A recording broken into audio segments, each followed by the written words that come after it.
Saudari-saudaraku yang terkasih, dalam percakapan yang lalu kita sudah selesai dengan mencoba memberikan pendahuluan pengantar mengenai kitab baru. Sekarang kita akan masuk ke kitab yang lain, yaitu yang disebut kitab Sirah. Seperti biasa dengan 1-2 pengantar, lalu nanti kita melihat secara keseluruhan isi kitab ini. Yang pertama, menurut kitab Sirah bab 50 ayat 27, kitab ini ditulis oleh seorang yang menyebut dirinya Yesus bin Sirah. Kita baca bab 50 ayat 27. Di dalam kitab ini termaktublah pengajaran tentang pengertian dan pengetahuan. Yang dimaksud dengan pengertian dan pengetahuan itu adalah hikmat, kebijaksanaan oleh Yesus bin Sirah bin Eleazar dari Yerusalem, yang meluap-luapkan kebijaksanaan dari dalam hatinya. Jadi begitu kaya pengertian dan pengetahuan dan kebijaksanaan dari Yesus bin Sirah ini, sehingga dia ingin membagikan semua yang ia punya di dalam hatinya itu kepada orang lain. Buku ini juga disebut di dalam bahasa Latin Ecclesiasticus. Dari kata ecclesia, gereja. Mengapa disebut Ecclesiasticus?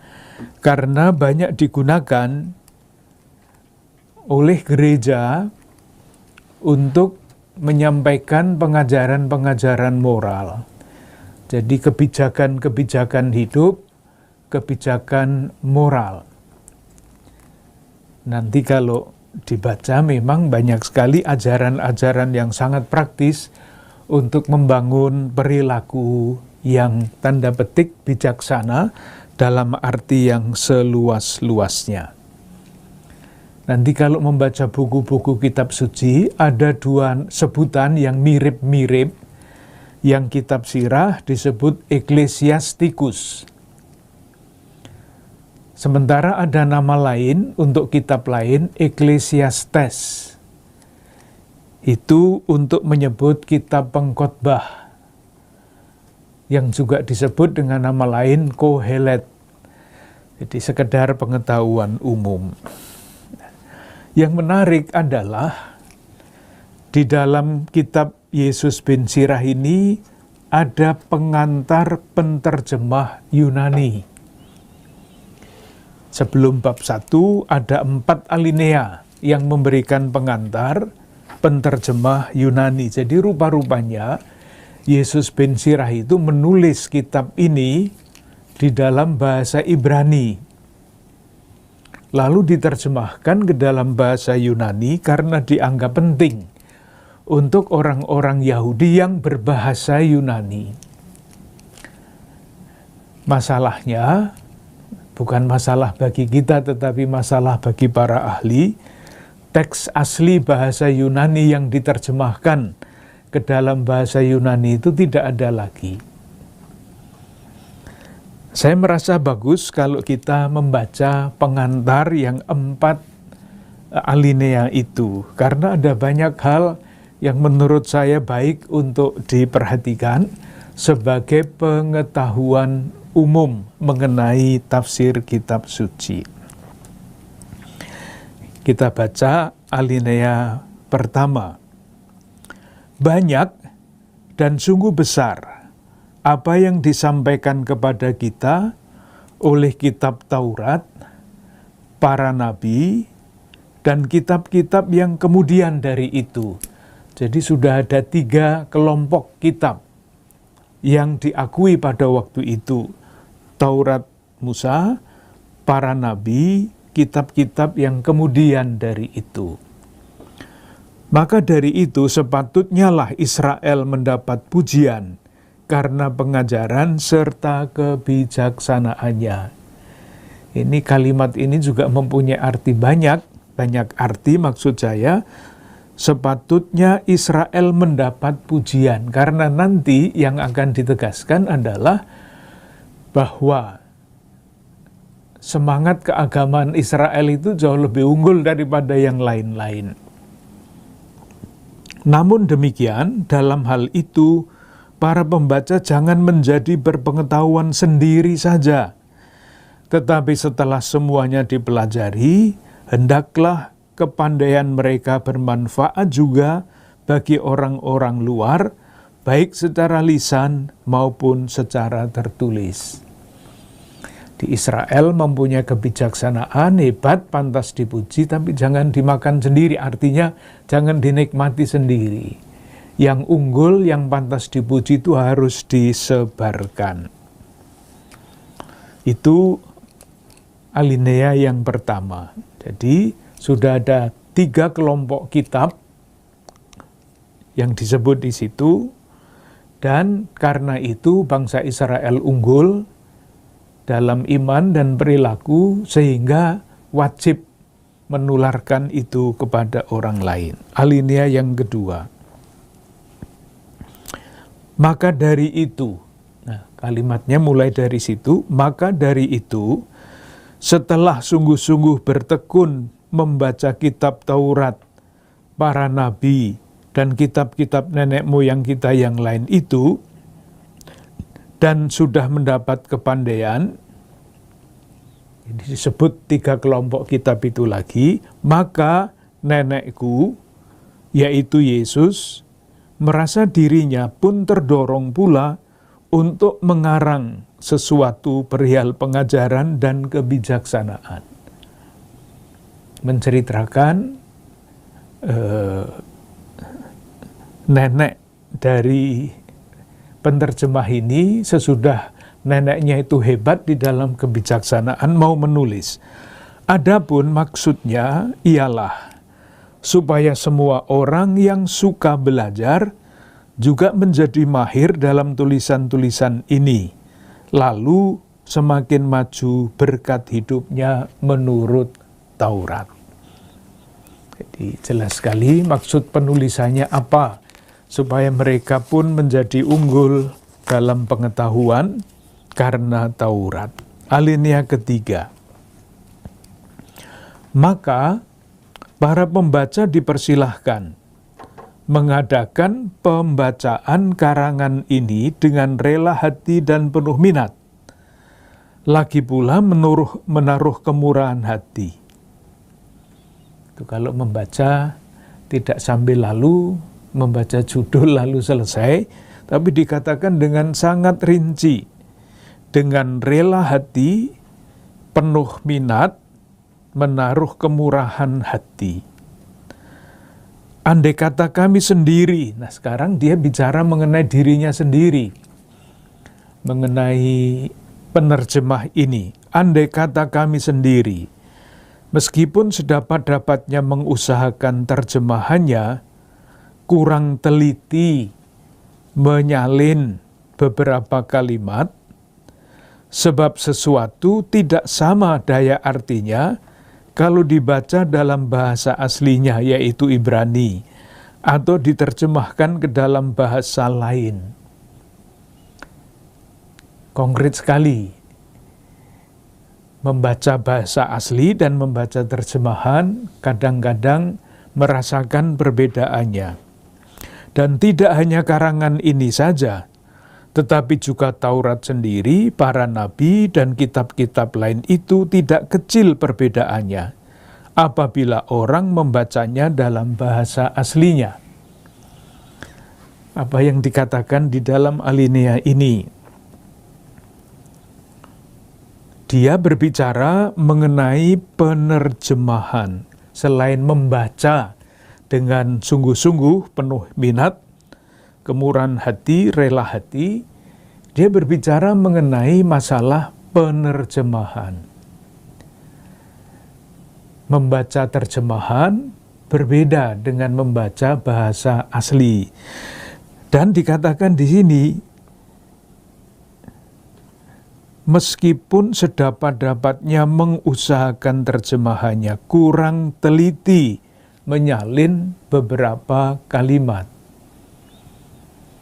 Ini nanti menjadi cabang ilmu besar di dalam kitab suci, karena teks kitab suci itu disalin dengan tangan. Belum ada mesin cetak. Menyalin itu kalau sudah lelah, kadang-kadang yang disalin keliru atau kelewatan. Entah satu kalimat, entah satu alinea. Sehingga teks-teks itu bermacam-macam. Nanti para ahli akan membantu kita semua menentukan, ini dulu teks yang paling asli yang seperti apa. Itulah yang namanya ilmu tafsir, cabangnya kritik teks. Jadi teks-teks satu persatu dipelajari. Lalu dan tidak hanya karangan ini saja, tetapi juga Taurat sendiri, para nabi dan selanjutnya, apabila orang membacanya dalam bahasa aslinya. Jadi yang ada di balik kalimat ini, ketika Yesus bin Sirah ini diterjemahkan ke dalam bahasa Yunani, dari bahasa Ibrani, sudah ada teks-teks Taurat, nabi-nabi, kitab-kitab lain juga dalam bahasa Yunani. Jadi ini bukan yang pertama kitab suci bahasa Ibrani diterjemahkan ke dalam bahasa Yunani. Kitab-kitab yang penting, Taurat, nabi-nabi, tulisan yang lain sudah menyebutnya.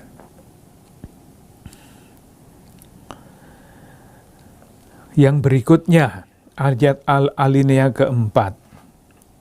Memang ketika dalam tahun ke-38 pemerintahan Euergetes, aku tiba di negeri Mesir, lalu beberapa lamanya tinggal di sana, maka aku dapati suatu cerminan dari pengajaran yang tidak remeh itu. Karena itu kuanggap suatu keharusan bagiku dengan rajin dan tekun menerjemahkan kitab ini.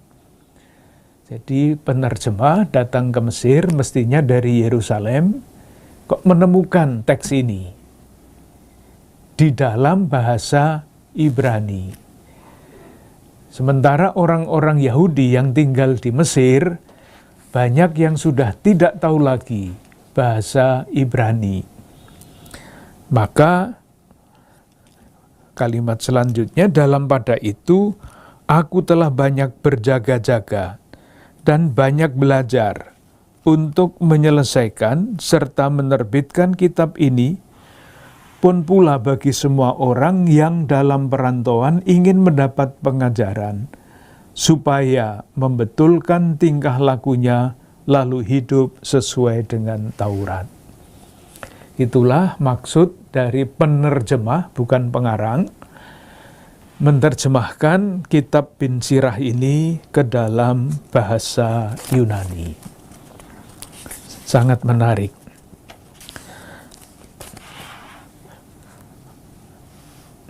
Mungkin baik kalau kita ulang sekali lagi apa yang mau dikatakan di dalam pengantar ini. Yang pertama, yang namanya kitab Taurat adalah wujud dari kebijaksanaan, pengertian, pengetahuan yang membuat hidup orang unggul. Itu satu. Yang kedua, pada periode ini, ingat, pada awal mula kita berbicara mengenai terjadinya kitab suci. Setiap membaca buku, membaca setiap bagian kitab perjanjian lama, salah satu bagiannya adalah pada periode tertentu itu kitab suci sudah sampai bentuk yang seperti apa. Itu waktu pendahuluan dulu.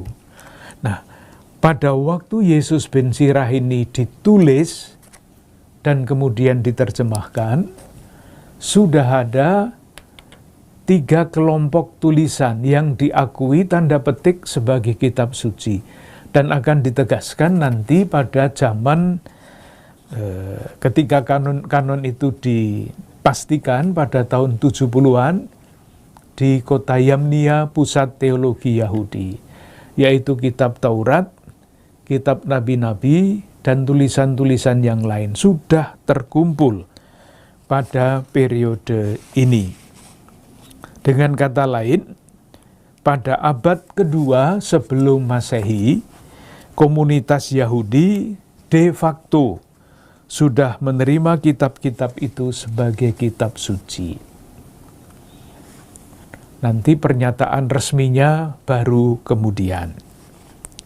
Lalu yang ketiga, yang berkaitan dengan pengetahuan tentang kitab suci, yang tadi saya sebut, yang pertama menerjemahkan.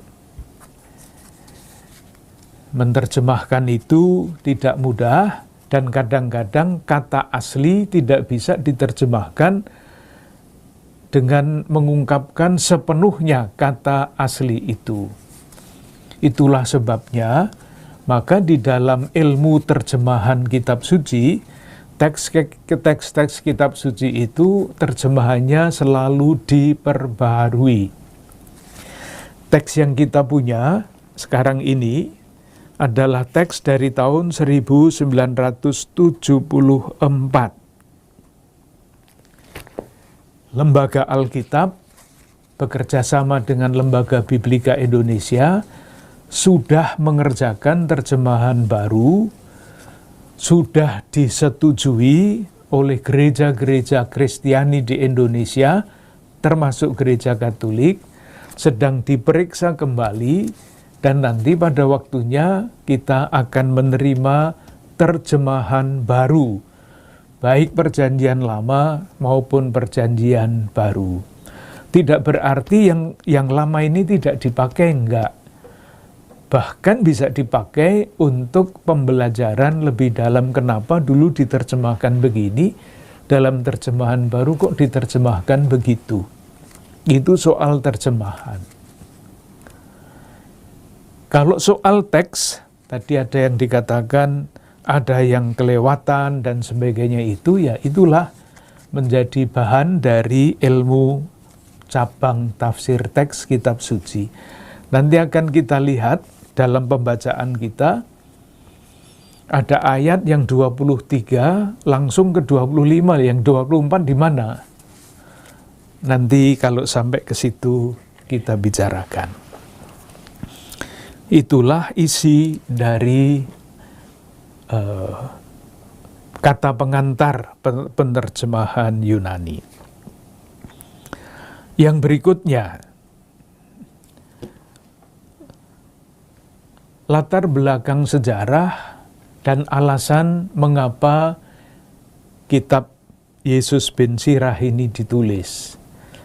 Moga-moga para ibu dan bapak, saudari-saudara sekalian, semakin yakin bahwa memahami latar belakang sejarah itu penting untuk memahami kitab suci. Tanpa latar belakang sejarah, pemahaman kita tidak akan lebih baik. Secara sederhana begini, kita semua tahu sesudah kerajaan Persia yang membebaskan umat Allah perjanjian lama dari perbudakan menjadi lemah, yang muncul di permukaan sejarah adalah Alexander Agung, penguasa Yunani. Sesudah Alexander Agung mangkat, meninggal, digantikan atau wilayahnya dibagi atau diperebutkan oleh jenderal-jenderalnya. Proses Helenisasi, karena Alexander Agung itu ingin mempersatukan seluruh wilayah yang dikuasainya dengan satu kebudayaan, satu bahasa, yaitu bahasa Yunani dan kebudayaan Yunani, supaya teratur, tidak kacau balau. Ternyata Helenisasi, istilah yang dipakai untuk menyebarkan kebudayaan dan bahasa Yunani itu disebarkan dengan paksaan. Nah, silahkan membayangkan kalau misalnya kita sebut saja bangsa Israel yang sejarahnya itu sudah sangat panjang. Ambil saja sejak zaman Musa, abad ke-13 sebelum Masehi. Ini abad ke-4 atau ke-3 sebelum Masehi. Itu kan selisihnya 10 abad. Tradisi keagamaan yang sudah begitu lama, tiba-tiba mau dipengaruhi atau dihilangkan oleh suatu budaya baru yang muncul, dipaksakan. Pasti bergejolak.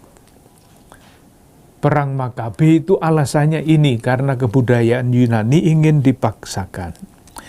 Nah, kitab Ben Sirah ditulis untuk melawan Helenisasi itu, pe-Yunanian.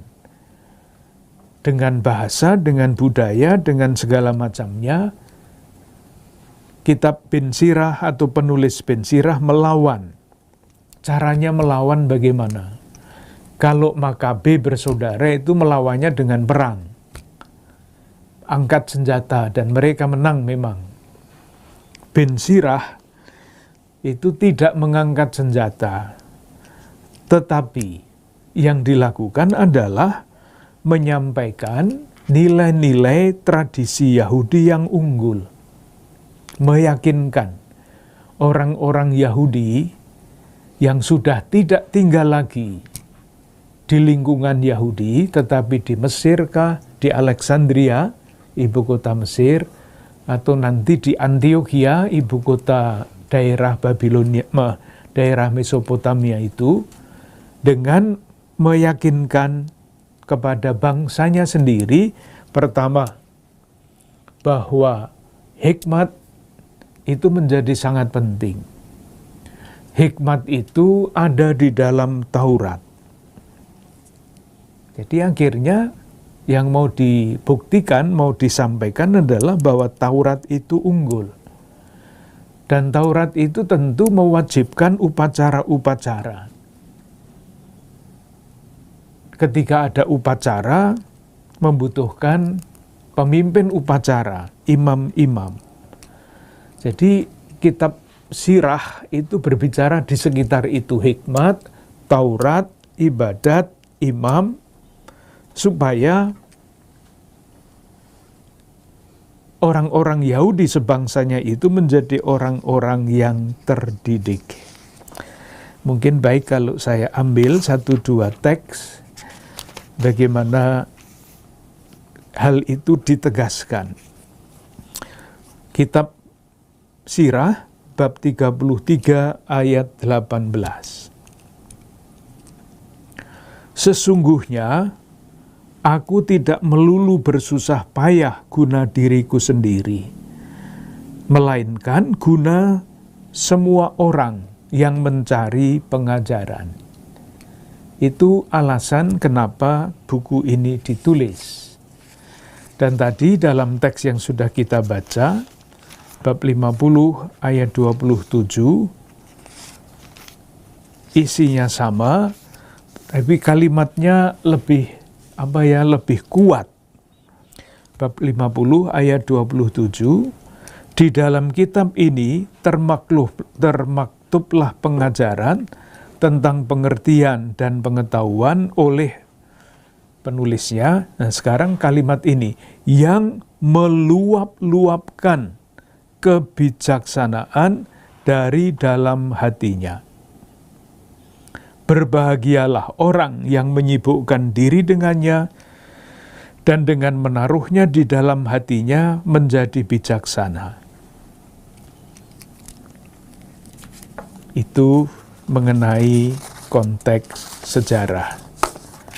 Jadi sekali lagi, Helenisasi membuat orang Yahudi bingung, menyaksikan tradisi nenek moyang mereka, penghayatan iman mereka merosot, dan sebagai orang Yahudi yang taat, Yesus Ben Sirah ini ingin menunjukkan bahwa hikmat sejati yang lebih unggul daripada hikmat-hikmat yang lain, termasuk hikmat filsafat, itu kan ilmu tentang hikmat. Filsafat Yunani kalah unggul dibandingkan dengan tradisi yang dihayati sejak lama oleh orang-orang Yahudi. Nah, karena itu ajakannya adalah ini, ajakan dan kritiknya. Bab 2 ayat 10. Pandanglah segala angkatan yang sudah-sudah dan perhatikanlah. Jadi orang-orang yang disasar oleh buku ini disuruh ingat akan angkatan yang sudah-sudah, nenek moyang yang membangun tradisi itu. Siapa gerangan percaya pada Tuhan lalu dikecewakan? Siapa bertekun dalam ketakutan kepadanya dan telah ditinggalkan? Atau siapa berseru kepadanya lalu tidak dihiraukan olehnya? Nenek moyang kita, maksud saya nenek moyang orang-orang Israel itu seperti itu. Dan selalu diperhatikan oleh Tuhan. Oleh karena itu, yang tidak tertulis secara eksplisit, pelajarilah cara hidup mereka. Pelajarilah buku tuntunan yang mereka pakai, sehingga mereka itu tidak dikecewakan oleh Tuhan. Itu satu, ajakan untuk bangga terhadap tradisinya masing-masing dan mempelajarinya. Yang kedua, bab 2 ayat 12.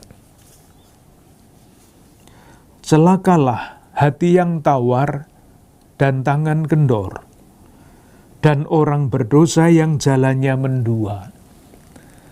Tadi kan kita bicara mengenai orang-orang Yahudi di perantauan yang sudah tidak lagi tahu mengenai bahasa Ibrani, dipengaruhi oleh budaya Yunani, disebut di sini orang yang hatinya tawar dan tangannya kendor. Dikritik, celakalah mereka. Lalu yang kalimat yang kedua, orang berdosa yang jalannya mendua. Mendua itu apa? Mendua itu artinya mengikuti Helenisme, budaya yang baru itu, meskipun masih mengikuti Yudaisme. Jadi tidak taat setia kepada agama Yahudi, tetapi terpengaruh atau membiarkan dirinya terpengaruh oleh budaya Yunani juga, hatinya mendua, bimbang, kadang-kadang ke kiri, kadang-kadang ke kanan. Lalu ayat 13 dan 14 yang dikritik itu siapa? Yang dikritik adalah orang yang meninggalkan Yudaisme. Jadi ada 3 kelompok.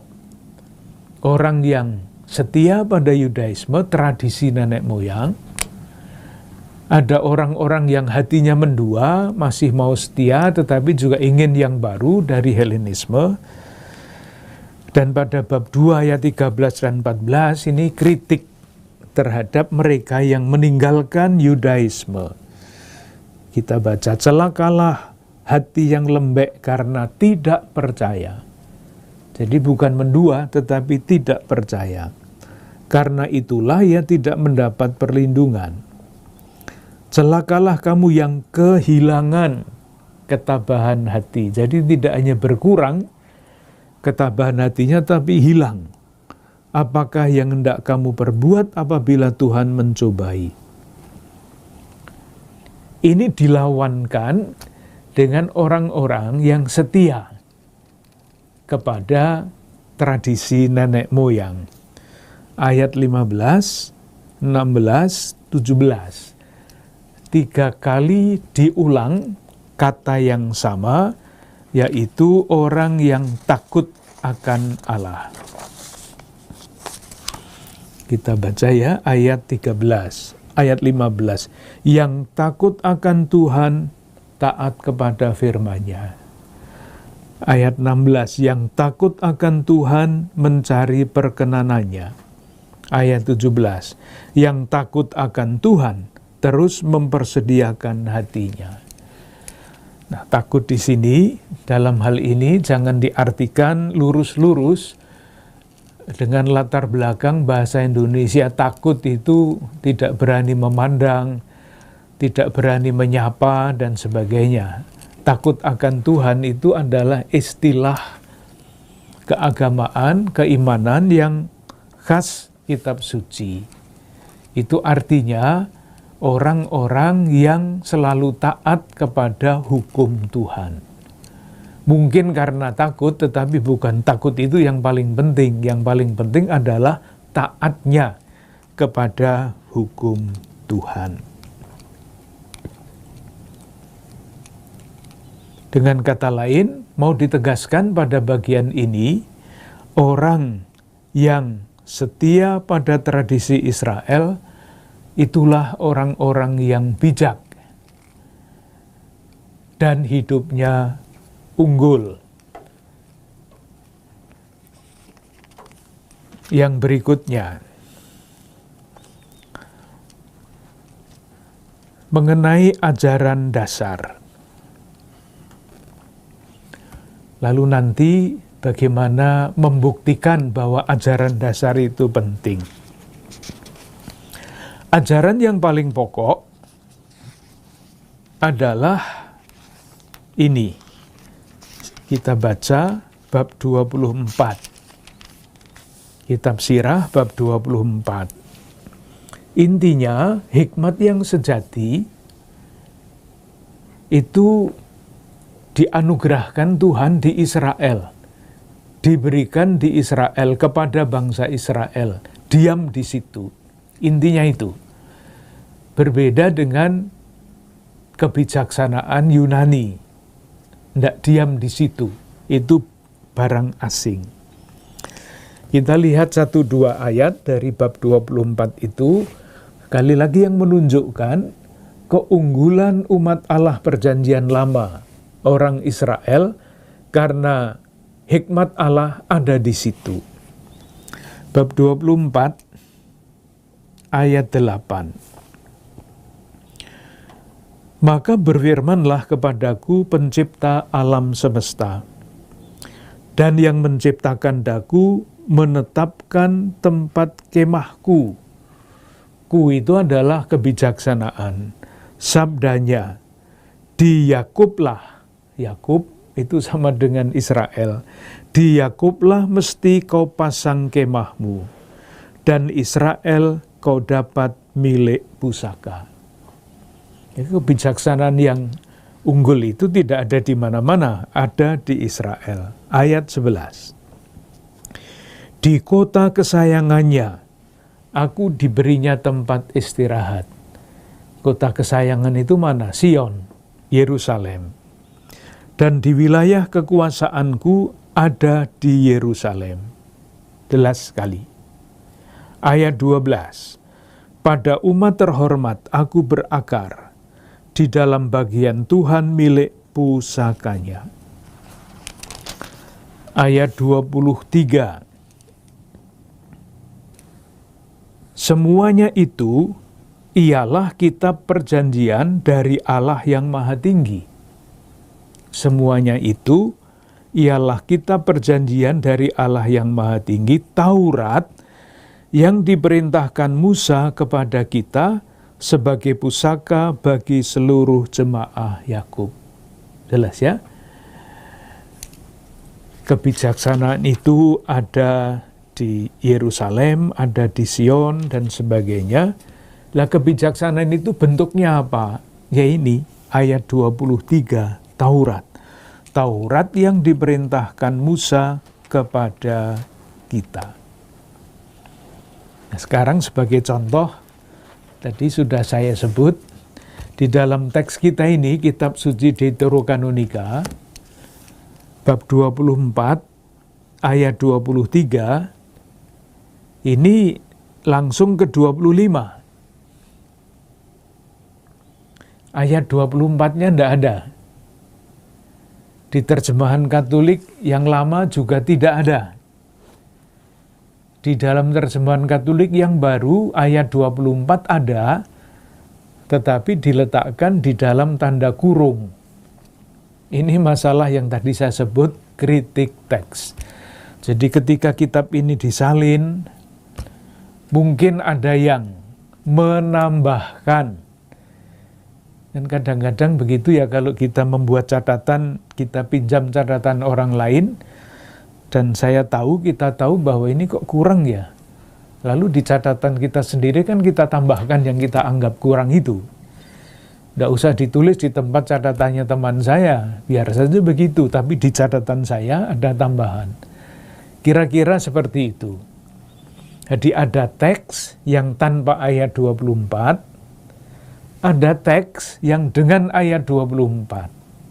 Rupa-rupanya, menurut para ahli tafsir dalam bidang kritik teks, ayat 24 itu dibayangkan sebagai tambahan dari penyalin yang lain. Bunyinya begini, yang tambahan itu, ayat 24 yang tidak ada di sini itu bunyinya begini, dalam teks yang terjemahan baru kitab suci Katolik. Kalau dibaca nanti, saya baca mulai ayat 23, sambung langsung apa enggak itu ya. Ayat 23. Semuanya itu ialah kitab perjanjian dari Allah yang Maha Tinggi. Taurat yang diperintahkan Musa kepada kita sebagai pusaka bagi seluruh jemaah Yakub. Taurat sebagai pusaka. Lalu ayat 25, Taurat melimpahkan, itu kan sambung. Di ayat 23 bicara tentang Taurat, ayat 25 bicara tentang Taurat, sambung. Nah, ayat 24 ini rupanya menjelaskan, ditambahkan untuk menjelaskan, menjadikan Taurat sebagai pusaka bagi seluruh jemaat Yakub itu artinya apa? Saya baca ayat 24 itu. Jangan berhenti berdiri teguh dalam Tuhan. Berpautlah padanya, supaya ia meneguhkanmu. Tuhan yang Maha Kuasa, itulah Allah yang Esa, dan tidak ada penyelamat selain Dia. Rupanya tambahan dari penyalin entah siapa yang ingin menegaskan arti menjadikan Taurat sebagai pusaka kehidupan. Itu intinya. Jadi sekali lagi, ajaran dasar, hikmat yang sejati, pengetahuan, pengertian, kebijaksanaan yang sejati itu ada di Israel. Dalam bentuk apa? Dalam bentuk Taurat. Nah, caranya bagaimana membuktikan keyakinan itu? Kan suatu ajaran, keyakinan harus dibuktikan. Kalau penulis Yesus bin Sira itu mengatakan Taurat itu adalah wujud kebijaksanaan, buktinya apa? Nah, sekarang buktinya. Pengarang menggunakan sejarah Israel untuk mendukung pandangan dia. Jadi, supaya keyakinan bahwa Taurat itu adalah wujud kebijaksanaan, dipakailah sejarah Israel. Kita ambil salah satu ayat saja ya, bab 44 ayat 1. Itu pokoknya, lalu nanti ditunjukkan tokoh-tokoh di dalam sejarah, tokoh-tokoh yang hebat-hebat di dalam sejarah yang menunjukkan bahwa kebijaksanaan itu ada di dalam Taurat di Israel. Ayat 44, ayat 1, bab 44 ayat 1. Dan sekarang kami hendak memuji orang-orang termasyhur para nenek moyang kita menurut urut-urutannya. Kenapa nenek moyang itu termasyhur? Jawabannya karena berpegang pada Taurat. Di mana itu? Siapa itu? Orang-orang yang tokoh-tokoh yang termasyhur itu. Bab 44 ayat 16. Henoh disebut. Henoh berkenan pada Tuhan dan diangkat, suatu teladan pertobatan untuk segala angkatan. Nuh, kedapatan tidak bercela, ayat 17. Terus bab 45 ayat 3. Nanti terus itu tokoh-tokoh itu diurutkan saja. Bab 45 ayat 3, dengan perkataannya Musa menghentikan tanda-tanda ajaib. 46 ayat 1, gagah berani dalam peranglah Yosua bin Nun. 47 ayat 2, Daud dipungut dari orang-orang Israel. Bab 47 ayat 23, Salomo. Dan begitu seterusnya.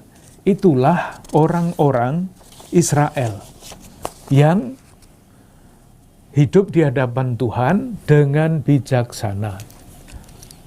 Meskipun pada zaman Nuh belum ada Taurat, tetapi pokoknya mau dibuktikan bahwa sejarah Israel itu membuktikan dari awal sampai akhirnya kebijaksanaan itu ada di dalam hukum Taurat. Lalu tadi sudah kita baca, kembali ke bab 24 ayat 23, hikmat itu adalah Taurat Musa. Sehingga Taurat Musa harus paling dihormati, harus paling dipegang dibandingkan dengan budaya-budaya lain. Itu Taurat. Selain Taurat apa? Kita baca bab 47 ayat 12. Kalau Taurat kan aturan. Selain Taurat, umat Allah perjanjian lama punya upacara-upacara. Itulah yang juga menentukan identitas bangsa terpilih. Bab 47 ayat 12 sampai 13. Sesudah itu, sesudah dia, atau ayat 13 saja ya, Salomo meraja di zaman damai.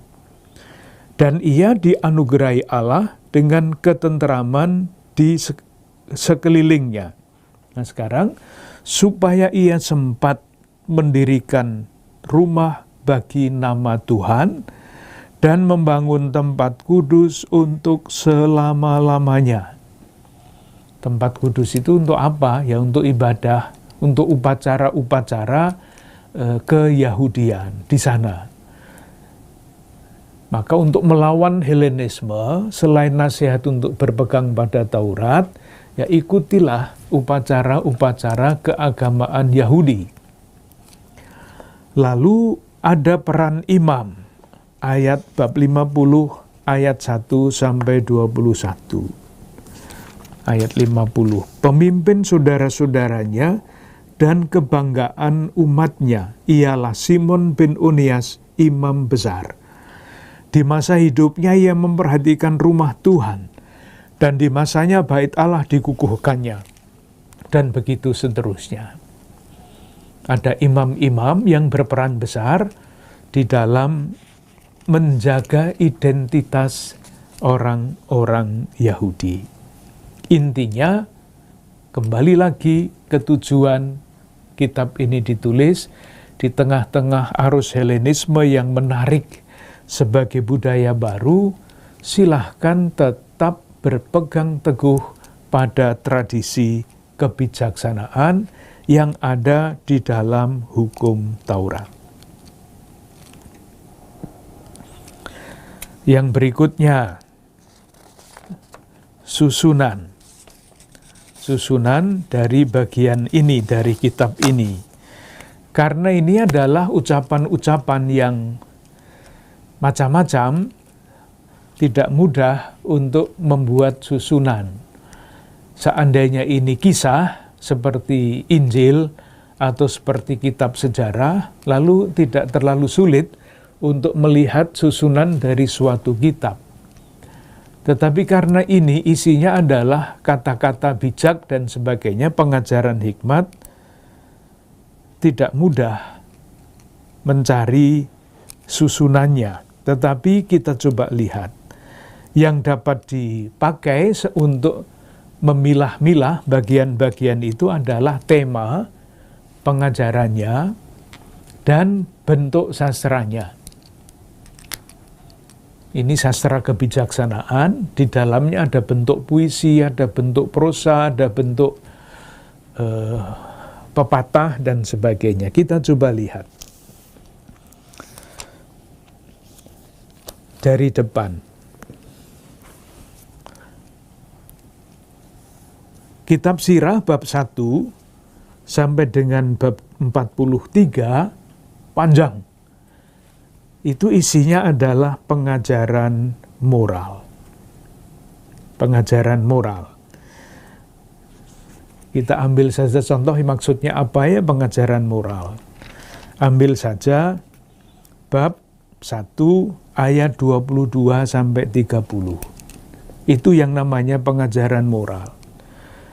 Saya baca 1-2 ayat. Amarah yang tidak adil tidak dapat dibenarkan. Sebab keterlaluan amarah menjadi keruntuhan manusia. Orang yang sabar bertahan sampai pada waktu tepat, kemudian akan terbit sukacita baginya. Ini kan nasihat moral yang kalau dibahasakan jangan suka marah gitu kan. Nasihat moral. Tidak sulit untuk memahaminya dan begitu terus.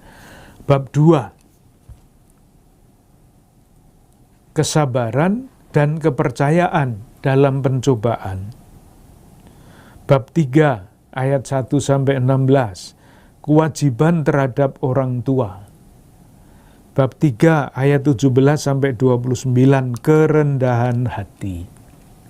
Macam-macam seperti itu. Nah, sekarang bab 1 sampai bab 43 itu merupakan satu bagian yang dibagi menjadi 2. Seandainya bisa ditulis lebih gampang mungkin ya. Bab 1 sampai bab 23 dan bab 24 sampai bab 43 itu 2 bagian. Jadi bab 1 sampai 43 dibagi menjadi 2, bab 1 sampai 23 dan 24 sampai 43. Kenapa dibagi 2? Ya tadi bentuk sastranya yang menentukan. Masing-masing bagian, meskipun bab 1 sampai 43 itu semuanya ajaran moral, tetapi masing-masing bagian didahului oleh satu puisi. Jadi bukan nasihat, tetapi bentuknya puisi yang isinya adalah pujian terhadap hikmat. Jadi ada pendahuluan, lalu bab 1 sampai 23 isinya nasihat. Bab 24 dan selanjutnya, nanti kita lihat saja ya, bagian 1 dulu. Bab 1 ayat 1 sampai 30 itu yang namanya pujian terhadap hikmat. Segala kebijaksanaan dari Tuhan asalnya, dan ada padanya selama-lamanya, pasir di laut dan tetes hujan, dan hari-hari kekekalan, siapa gerangan dapat membilangnya, tingginya langit, luasnya bumi, dan selanjutnya. Belum nasihat moral, pujian terhadap Taurat. Itu pendahuluan bagian yang pertama ayat bab 1 sampai 23. Lalu mulai bab 1 ayat 22 sampai 30 itu semuanya adalah nasihat moral. Bab 5 misalnya ayat 9, ayat 1 sampai 8 bahaya kekayaan. Bab 5 ayat 9 tentang bicara. Nasihat-nasihat moral jangan gila hormat, bab 7. Bab 11, kemuliaan sejati, dan begitu nanti silahkan kalau mau mencari kemuliaan ya bacalah bab 11 itu, yang sejati, bukan yang lain-lain. Dan begitu sampai dengan bab 23. Bab 23. Bab 18 sampai bab 23 itu pedoman hidup. Saya baca ayat 15 misalnya, bab 18. Anakku, jangan menyertakan suatu noda dengan amalanmu, atau perkataan pahit dengan setiap pemberianmu. Ini soal memberi. Kalau memberi ya yang ikhlas, jangan pikir macam-macam. Dan itu berakhir, pedoman macam-macam itu pada bab 23. Silahkan lihat sekarang bab 24 yang mengawali nasihat berikut sampai dengan bab 43. Saya baca, kita baca bab 24 ayat 1 sampai 34, tidak dibaca semua, beberapa ayat saja. Kebijaksanaan memuji dirinya sendiri, dan di tengah-tengah umatnya bermegah. Di dalam jemaah yang maha tinggi ia membuka mulutnya dan bermegah di hadapan kekuasaannya.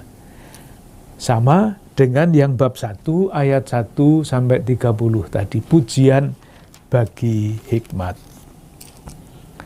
Nah, mulai bab 25 sampai dengan bab 43 itu isinya nasihat-nasihat lagi. Kita lihat sebentar bab 25, berbagai nasihat. Ayat 1 sampai 2. 3 hal yang disukai jiwaku. Allah dan manusia pun berkenan kepadanya. Apa itu? Yaitu kerukunan di antara saudara, persahabatan di antara kawan, dan suami istri yang selaras. Ajaran moral bukan nasihat yang sangat konkret. Kerukunan di antara saudara, persahabatan di antara kawan, dan suami istri yang selaras. Nah, kalau itu disenangi, yang dibenci apa? Ayat 2. Jiwaku benci kepada 3 macam orang. Cara hidupnya sangat mengesalkan hatiku. Yang mana itu? Orang miskin yang congkak, dan orang kaya pendusta, dan orang beruban yang berzina dan kurang pengertian. Sudah, kebijaksanaan itu terus, bab 26 misalnya. Berbahagialah suami dan istri yang baik, dan selanjutnya sampai dengan bab 43.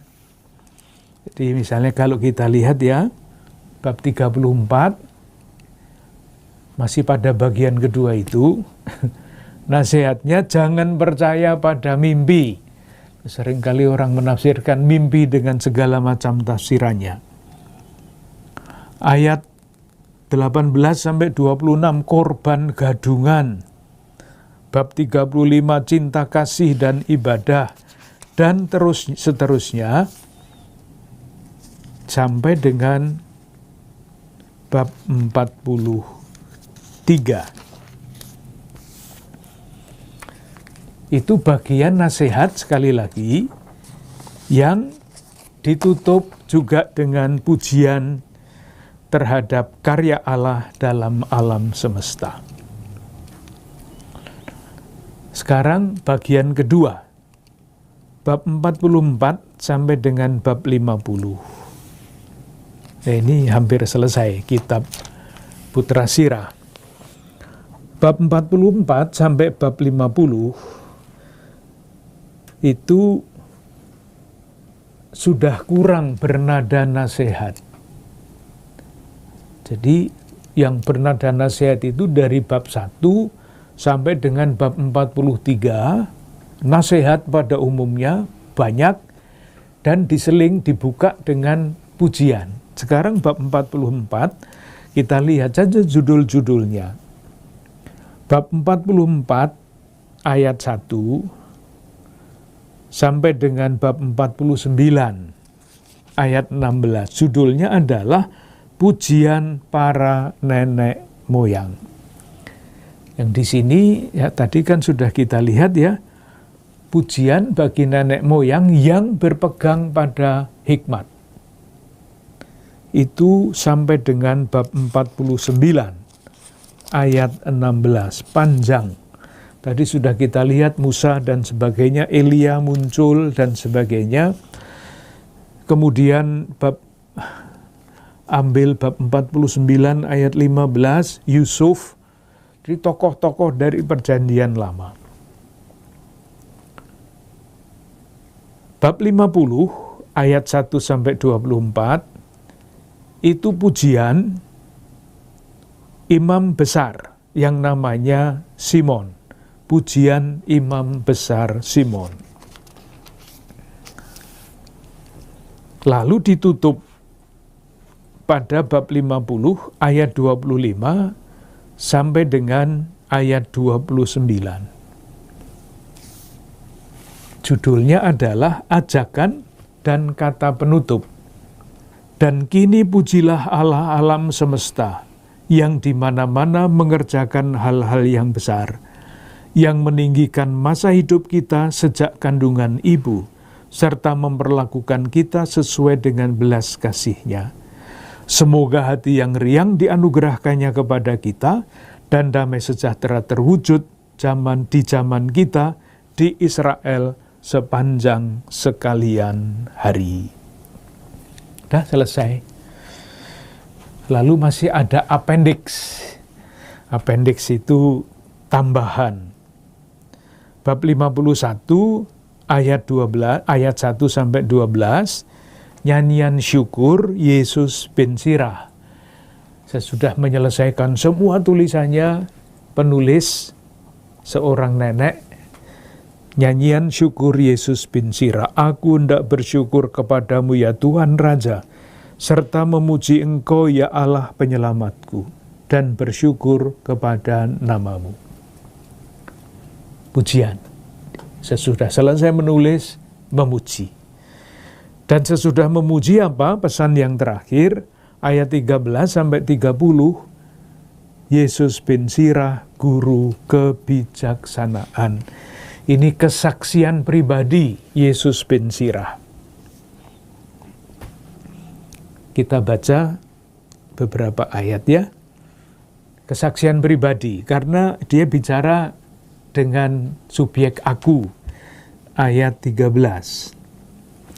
Ketika aku masih muda dan sebelum mengadakan perjalananku, maka kebijaksanaan telah kucari dengan sungguh-sungguh dalam sembayangku.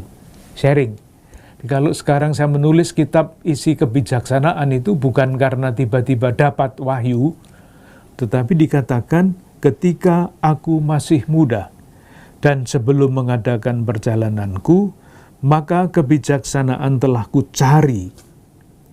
Ayat 14, di depan bait Allah telah kupohonkan, dan sampai akhir hidup akan kukejar.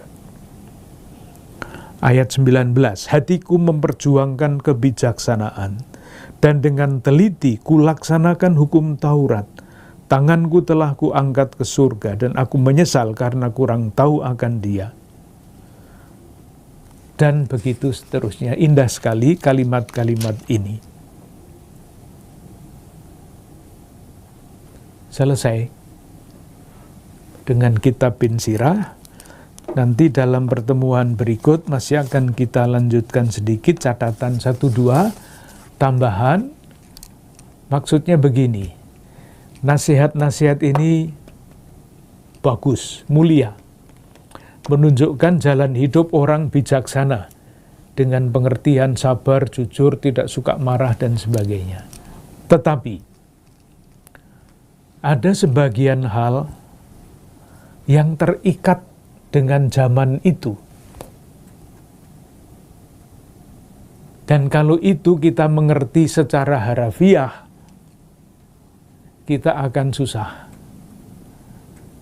Maka selain ada nilai-nilai yang unggul sepanjang zaman, kebijaksanaan manusia, ada beberapa hal mengenai ajaran-ajaran zaman itu yang sudah tidak berlaku lagi bagi zaman sekarang. Jadi tidak semua sama saja nasihat-nasihat itu. Ada nasihat yang terikat pada zaman, ada nasihat yang tidak terikat pada zaman. Soal kejujuran tidak terikat pada zaman. Tetapi soal lain, kalau masih pegang itu, sekarang menjadi masalah besar. Nanti kita lihat. Terima kasih.